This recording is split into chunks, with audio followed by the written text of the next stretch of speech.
বরিশাল বাকেরগঞ্জ উপজেলা থেকে আমি কামরুল ইসলাম আপনাদের স্বাগতম জানাই। আজকের ভিডিওতে দেখাবো মহিষের পালন সম্পর্কে, মহিষ স্থানীয় অর্থনীতির প্রভাব এবং মহিষের পালন নিয়ে কিছু মজার তথ্য দিব আজকে আমি। ওকে, ভিডিওটি শুরু করা যাক। আমি আছি বর্তমানে বাকেরগঞ্জ উপজেলার দারিয়াল ইউনিয়নের বিষারিকাটি চর অঞ্চলে, যা স্থানীয় মানুষের জীবনযাত্রার সাথে নির্ভরভাবে জড়িত।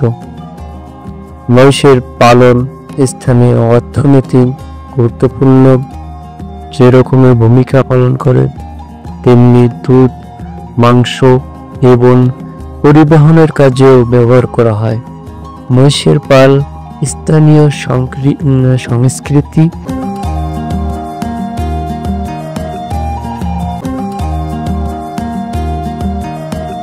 মহিষ পালনের মাধ্যমে স্থানীয় মানুষের কর্মস্থান তৈরি এবং তাদের আয়ের উৎস বৃদ্ধি পায়।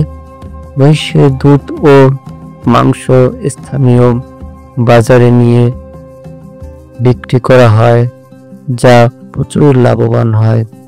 সেজন্য দিন দিন মহিষের চাহিদা বৃদ্ধি পাচ্ছে এবং মানুষের মহিষের প্রতি আকর্ষণ বৃদ্ধি পাচ্ছে।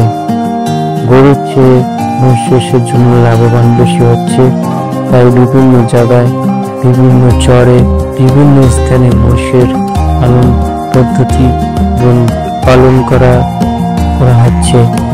অসংখ্য মহিষ একসাথে পালন করেন।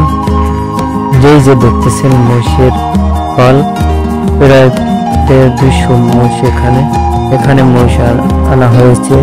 মহিষ মূলত বিষারিকাঠির চরে, এটা কিন্তু ভোলার চরে পালন করা হয়। কিন্তু ভোলার চরে এখন তরমুজ দেওয়ায় সেখানে থেকে মহিষ এখন বিভিন্ন চরে নেওয়া হয়েছে, আর এখানে কিছু মহিষ আনা হয়েছে। কয়েকটি সমস্যার সমাধান করলে বরিশাল দারিয়ালের মহিষ পালন আরো বৃদ্ধি পাবে। দারিয়ালের মহিষ সব পালন করা হয় ভোলার চরে। এখানে প্রচুর চর থাকলেও জমির সংকট রয়েছে।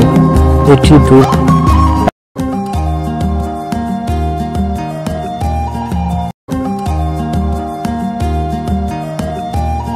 আজকের মতন এখানে শেষ করলাম। আল্লাহ হাফেজ। ভালো থাকুন, সুস্থ